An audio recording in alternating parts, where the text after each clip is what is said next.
मोठ्या सामाजिक चळवळीला आपलं सहकार्य देणारे नाटककार, कथाकार, साहित्यिक आणि विद्यार्थी शिक्षक विद्यार्थी त्यांचा वाढदिवस नेहमी साजरा करतात या ठिकाणी आपल्या याच्यामध्ये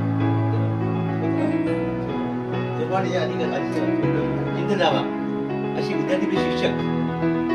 आणि समाजाला आवश्यक आहे काही द्यावं लागतं म्हणून रक्तदान 103 वेळा त्यात रक्तदान झालंय अशी आमची आणि आता पुष्कळ त्यांना सांगायची काय अर्पण म्हणून म्हणजे हर हुनरी अष्टपैलू कशा 10 पैलू 12 पैलू 15 पैलू पैलू असं व्यक्तिमत्व माननीय हरिजी ससानकर यांचा 51 वाढदिवस आज ते 52व्या वर्षात पदार्पण करत आहेत. तर यांना आमच्या हेल्पिंग हँड टीम तर्फे